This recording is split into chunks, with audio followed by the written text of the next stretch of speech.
My cousin said shoving me downstairs was sibling rivalry until someone filmed me hitting concrete. The crack of my skull against the concrete echoed through the Christmas night like a gunshot. Blood spread beneath my head in a dark pool, while Aiden's voice pierced the silence, screaming for help with Oscar-worthy panic. But this time, Marcus Webb's camera had captured everything: the calculated positioning, the deliberate push, and the 3 seconds of pure satisfaction on Aiden's face before his performance began. For 8 years, I'd been his perfect victim, his way of playing God while everyone called him a saint. The first time Aiden Brennan pushed me downstairs, I was 8 and he was 10. We were racing for Grandma Foster's fresh-baked cookies when his hand shot between my shoulder blades like a piston. 12 wooden steps. 1 broken arm. The birth of his perfect system. "Danny just tripped," Aiden sobbed to the rushing adults, tears streaming down his face with practiced authenticity. I tried to catch him, but he was going too fast. "Oh God, Grandma, I should have been watching him better." The family narrative crystallized instantly. Clumsy Danny, protective Aiden. Any suggestion otherwise branded me as ungrateful, attention-seeking, delusional. The manipulation was surgical in its precision. What I didn't understand then was that Aiden wasn't a sadist. He was an addict, not to violence, but to something far more intoxicating: worship. Each accident fed his need to be praised, needed, elevated to sainthood by a family that saw only his heroic responses to my mysterious clumsiness. By my 16th birthday, I documented 15 broken bones in my secret journal: 2 arms, 3 ribs, a collarbone, 4 fingers, a wrist, my left ankle, my nose twice, and a hairline skull fracture from hitting the concrete steps outside Grandma's house when I was 14. Each incident followed the same script: Aiden's positioning, the push, my fall, then his Academy Award performance as the devastated cousin who'd failed to save me. "Danny's so lucky to have you," nurses would coo as Aiden held my hand during x-rays, bringing juice boxes and entertainment magazines. What a devoted cousin. The praise was his drug, and I was his supplier. During my sophomore year, the family started sending us both to Dr. Patricia Hendricks after I'd made the mistake of telling Aunt Linda what was really happening. Dr. Hendricks specialized in family trauma, which apparently included helping delusional accident victims understand their paranoid fixations. "Danny, sweetie," Aunt Linda explained during our first joint session, "Dr. Hendricks thinks these accusations might be your mind's way of coping with feeling helpless about your accidents. It's very common to blame the people trying to help us." Dr. Hendricks nodded with professional sympathy. "Aiden has expressed such deep guilt about not being able to prevent these incidents. He's actually requested additional sessions to work through his anxiety about your safety." Aiden sat across from me, radiating wounded innocence, his blue eyes glistening with unshed tears. "I just want Danny to trust me again," he whispered. "I know I've failed him, but I'm trying so hard to keep him safe. I was being professionally gaslit, while my abuser collected sympathy points. The system was rigged from day one, but Aiden's need was escalating. The pressure of maintaining his perfect image, quarterback of Westfield High's championship team, student body president, Harvard early admission with a full academic scholarship, was feeding his compulsion to create crises he could heroically resolve. During our junior year, I started avoiding him completely. I skipped family dinners, took different routes through school, picked up extra shifts at my job at the campus bookstore. But Aiden began stalking me with the dedication of a serial killer. He'd appear at my workplace with coffee and concerned questions about my isolation. He'd show up at my friends' houses claiming family emergencies. He'd intercept my text messages through our shared family phone plan, then use the information to orchestrate coincidental encounters. "I'm worried about Danny," he'd tell anyone who'd listen. "He's been pushing everyone away since his last accident. I think he's depressed, maybe even suicidal. I'm trying to be there for him, but he won't let me help." The family ate it up. Soon I was fielding concerned calls about my obvious depression and unfair treatment of poor Aiden, who was sacrificing his social life to care for his troubled cousin. The manipulation web was tightening, but I had one ally: Marcus Webb. We'd been friends since middle school, and Marcus had witnessed 3 of my accidents. Something about them had bothered him enough to start paying closer attention to Aiden's behavior patterns. "There's something wrong with the way he looks at you," Marcus told me during one of our late-night phone conversations. "Right before you get hurt, his whole expression changes, like he's calculating something. And afterward, when everyone's praising him, he doesn't look relieved like someone who actually tried to save you. He looks satisfied." Marcus started documenting Aiden's behavior at family gatherings, but Aiden was too careful, too aware of positioning and sightlines. We needed a different approach. The breakthrough came 3 weeks before Christmas, when Marcus was reviewing old footage from my cousin Rebecca's birthday party. In the background of a video, he'd captured Aiden's reflection in a window. While I chatted with relatives near the staircase, Aiden was watching me with predatory focus, completely ignoring the conversation happening around him. "Look at this," Marcus said, enhancing the image on his laptop. "He's not watching you talk to people. He's studying your position relative to the stairs. He's planning when to strike." That's when we decided to set a trap. Marcus would attend the Christmas Eve party with his new phone, ostensibly testing its camera capabilities by recording random moments throughout the evening. If Aiden made his move, we'd be ready to capture it. The plan worked better than we'd dared hope. Christmas Eve arrived with fresh snow coating Grandma Foster's concrete front steps.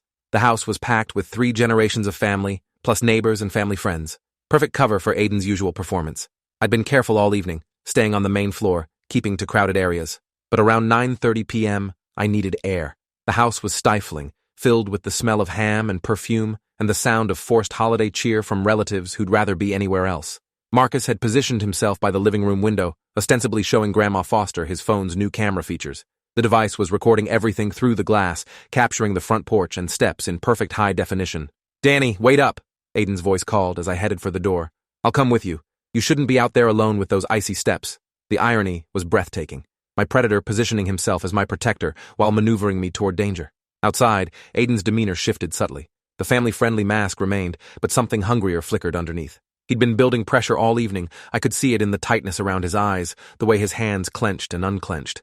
"Danny, I've been meaning to talk to you," he said, his voice carrying that familiar calculated sweetness. "I know things have been weird between us lately, but I want you to understand something important." He guided me toward the concrete steps leading down from the porch. I could feel the familiar electricity in the air, that predatory anticipation that preceded his need to create a crisis he could solve. "I should go back inside," I said, but Aiden smoothly blocked my path to the door. "Just give me 1 minute," he insisted, his eyes taking on that laser focus I'd learned to recognize and fear. "I need you to know that you're my responsibility, Danny. You always have been.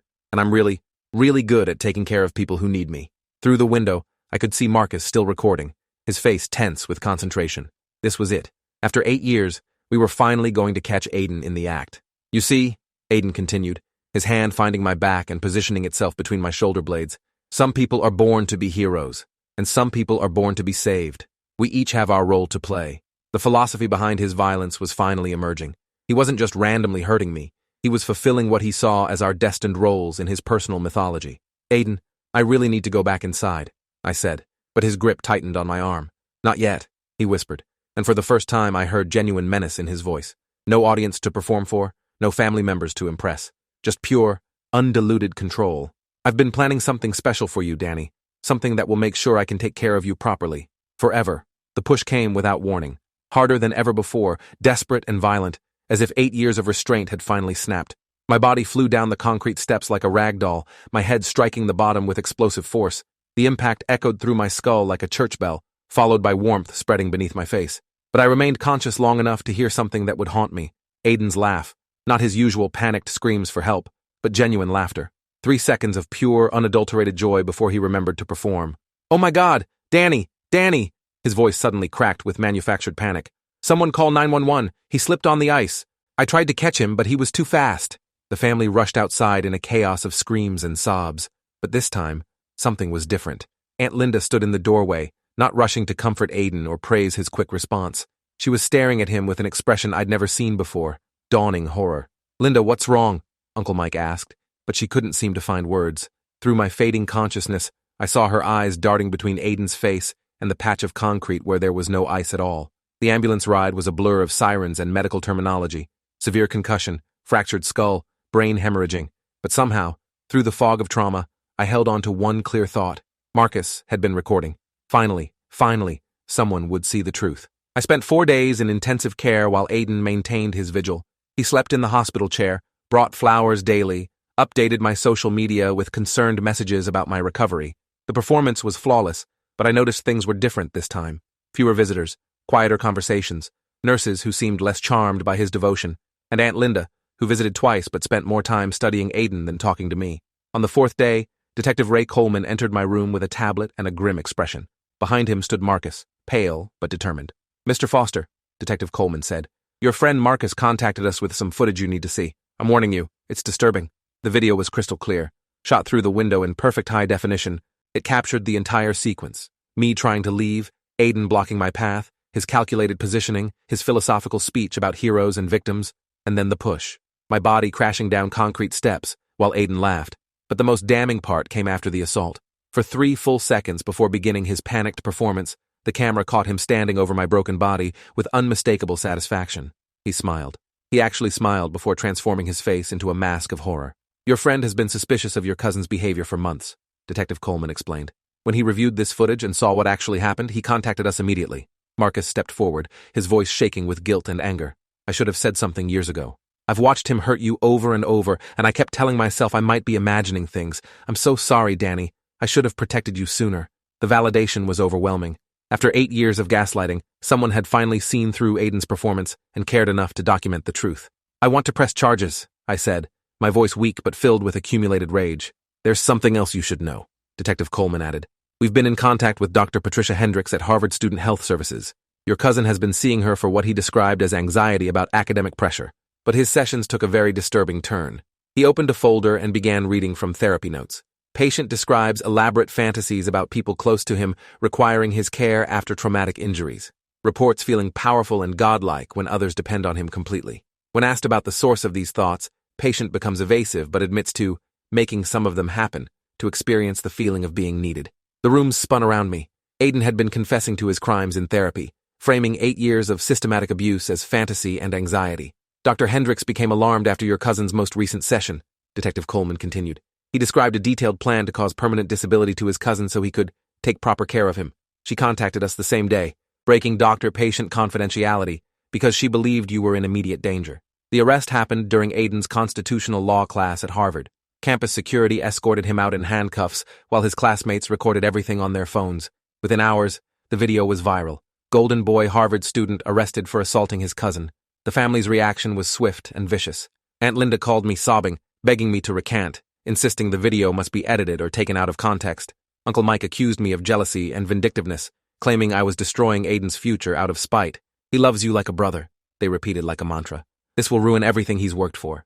20 years of achievements down the drain because you can't let go of childhood accidents. But Grandma Foster's reaction surprised everyone.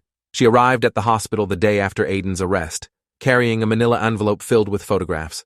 I've been going through old pictures, she said quietly, spreading dozens of family photos across my hospital bed. Look at these, Danny. Really look. The images spanned 8 years of family gatherings, Christmas mornings, birthday parties, barbecues, graduations. In every single photo where I appeared injured, wearing casts, using crutches, sporting bandages, Aiden was positioned prominently beside me, his arm around my shoulders, his face radiating noble concern. I thought he was being a good cousin, Grandma whispered, tears streaming down her weathered cheeks. But look at his face in these pictures, Danny. Really look at his expression. She was right. In every photo, while family members showed genuine worry or sympathy, Aiden's face carried something else entirely. Satisfaction, pride, the expression of someone who'd accomplished exactly what he'd set out to do.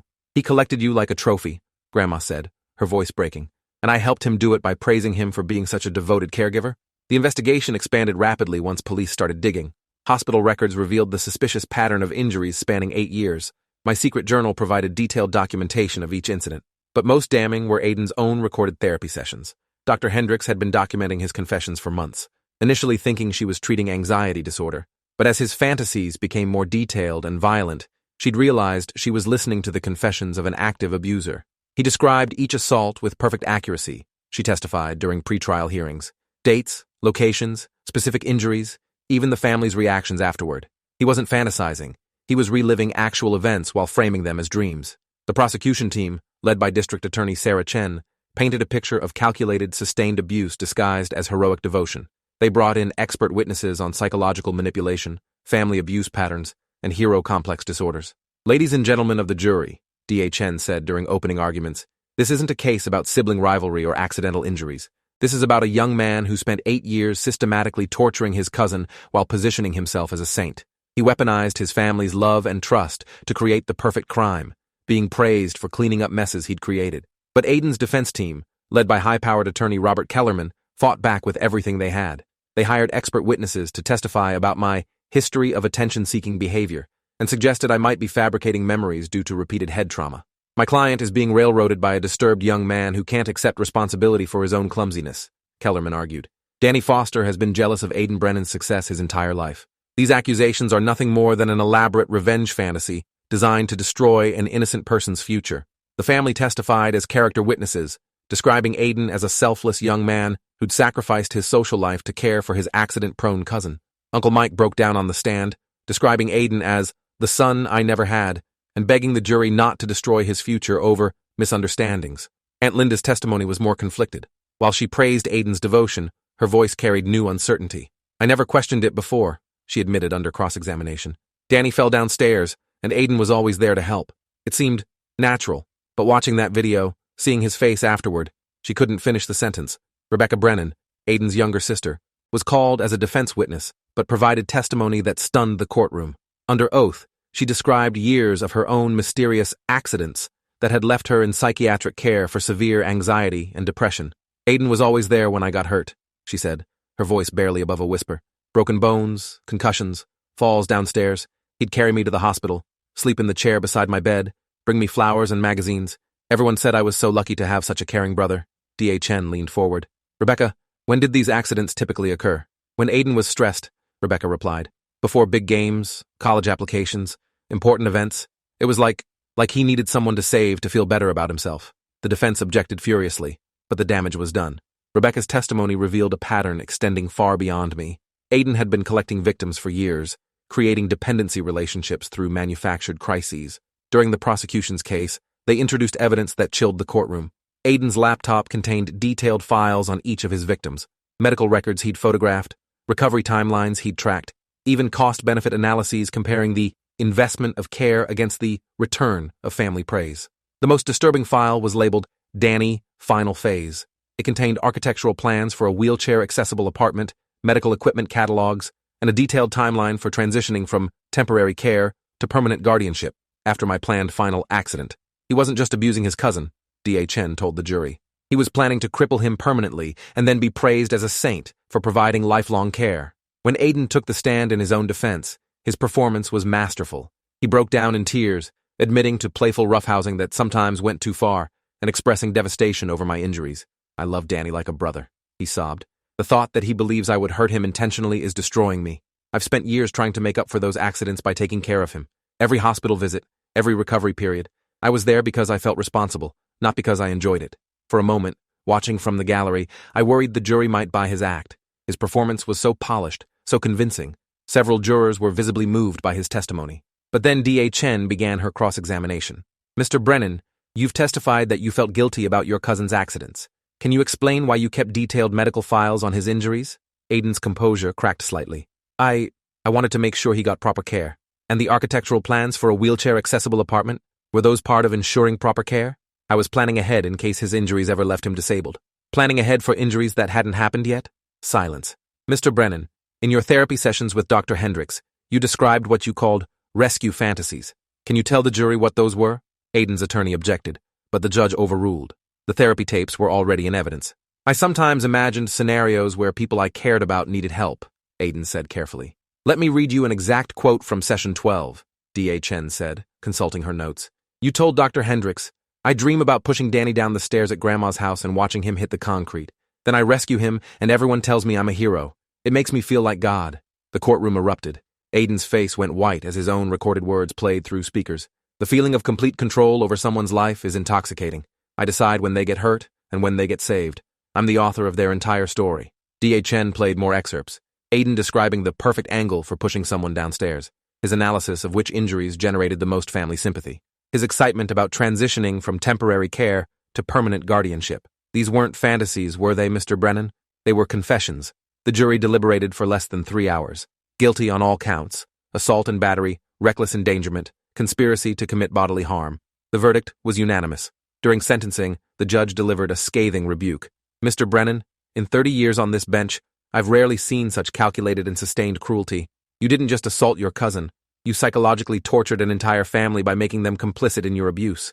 You weaponized their love and trust to create a perfect crime, positioning yourself as a hero while being the architect of every tragedy. The sentence, 8 years in prison, followed by mandatory psychiatric treatment. Harvard expelled him and revoked his scholarship. The NFL prospects, the political ambitions, the golden boy future, all destroyed by a single video that revealed the truth. But the story didn't end with Aiden's conviction. 3 months after the trial, Cameron Phillips contacted my attorney. Aiden's ex-boyfriend had been paralyzed in a fall during their senior year of high school. Cameron had spent 2 years in Aiden's care, believing his devoted boyfriend was a saint for staying with a disabled partner. After I saw the news about Danny's case, I started remembering things differently, Cameron testified in a civil deposition. The way Aiden positioned himself behind me on the stairs that night, how he already had wheelchair ramps planned for his apartment, how quickly he transitioned into the caregiver role, like he'd been preparing for it. Medical records supported Cameron's new memories. His accidental fall had occurred the same week Aiden received his Harvard acceptance letter, another high-stress period when Aiden's need for control had spiked. Rebecca Brennan came forward with her own lawsuit, describing a childhood of orchestrated accidents that had left her with severe PTSD and anxiety disorders. Under hypnosis therapy, she recovered memories of Aiden deliberately causing her falls and then playing the devoted brother during her recoveries. He would create the crisis, then solve it, she explained during a press conference. I'd fall downstairs and break bones, and suddenly Aiden was the hero carrying me to the hospital, sleeping beside my bed, helping with physical therapy. Everyone praised him for being such a caring brother. The civil suits bankrupted what remained of Aiden's family. Uncle Mike lost his construction business paying legal fees. Aunt Linda suffered a nervous breakdown and was hospitalized for 6 months. The golden boy they'd protected had destroyed them all, but perhaps the most satisfying justice came from social media. Marcus's video of my assault had been viewed over 50 million times, spawning countless discussions about family abuse, golden child syndrome, and the dangers of hero worship. Comments poured in from viewers sharing their own experiences with manipulative family members who'd been protected by their public image. My brother did the same thing for years, caused problems, then got praised for helping solve them. This is exactly what my cousin did to me. Created emergencies so he could be the hero. My sister would hurt our pets, then nurse them back to health. Everyone thought she was so caring. The hashtag, Your Golden Boy Psychopath, became a rallying cry for abuse survivors who'd been gaslit by families protecting their perpetrators. My case became a touchstone for recognizing manipulation tactics and finding courage to speak truth to power. I testified before Congress about family violence legislation, appeared on documentaries about psychological abuse, and wrote a best-selling memoir titled The Hero Complex, Surviving 8 Years of Systematic Family Abuse. The book revealed details that hadn't come out during the trial. Aiden's journals, recovered from his Harvard dorm room, contained years of calculations about which injuries would generate maximum sympathy while avoiding permanent disability. He'd literally been treating my body as a laboratory for testing the limits of what he could get away with. One entry, dated 3 months before his arrest, was particularly chilling. Danny is getting too old for this dynamic. Family members are starting to question why he's still so clumsy at 18. Need to transition to final phase, permanent disability that ensures lifelong dependency. Wheelchair accessibility already researched. Caregiver reputation established. Will be praised as saint for life. The memoir became a New York Times bestseller, not because people enjoyed reading about abuse, but because it helped thousands of readers recognize similar patterns in their own lives. Support groups formed around the country for survivors of what psychologists termed hero complex abuse, systematic victimization by people who positioned themselves as saviors. Today, I run the Brennan Foundation. I kept the name to spite the family that had rejected me. A non-profit organization that helps abuse survivors document their experiences and navigate unsympathetic family systems. We've assisted over 2,000 people in recognizing and escaping manipulation patterns. Our most successful program pairs survivors with legal advocates and provides professional documentation services. Too many abuse cases fail because victims can't prove patterns that families have been trained to ignore or normalize. Aiden remains in psychiatric detention at the state maximum security facility. His applications for parole have been denied 4 times, largely because he continues to maintain his innocence and shows no remorse for his crimes. According to Dr. Elena Vasquez, his current psychiatrist, Aiden still describes himself as a victim of false accusations. He believes he was a devoted caregiver who's been unjustly punished for his cousin's clumsiness and vindictiveness. He shows all the hallmarks of antisocial personality disorder with narcissistic features, Dr. Vasquez reported in his latest evaluation. The patient demonstrates no empathy for his victims and continues to view himself as the true victim in these situations. He frequently expresses anger that his sacrifices for his family aren't being properly appreciated. The family occasionally reaches out through intermediaries, suggesting I'm being too harsh and should consider forgiveness and healing. They still don't understand that their golden boy was a predator who spent 8 years systematically destroying lives while being praised as a saint. Last Christmas marked 10 years since the assault that finally exposed Aiden's true nature. I spent the holiday with Marcus and his family, people who'd chosen to protect me rather than protect an abuser's reputation. During dinner, Marcus's 8-year-old daughter asked why I had scars on my forehead. Instead of changing the subject or making up a story, I told her the truth in age-appropriate terms. Sometimes people who seem nice can hurt others, and it's important to tell trusted adults when something doesn't feel right. Did the bad person go to jail? She asked. Yes, I replied. And more importantly, people learned to recognize the warning signs so they could protect other kids. The scars on my skull are permanent reminders of the night Aiden nearly killed me, but they're also proof that some wounds are worth bearing when they expose monsters hiding in plain sight. Truth leaves marks, but lies leave graves. Sometimes healing means accepting that the people who should have protected you chose instead to protect your abuser. Sometimes justice comes not from family recognition, but from building new systems that see clearly where the old ones were blind. And sometimes the greatest victory is not in being believed, but in making sure no one else suffers in silence the way you did. The concrete steps where Aiden tried to end my story became the foundation for thousands of other survivors to begin theirs. That's the kind of hero I never asked to be, but the only kind worth becoming.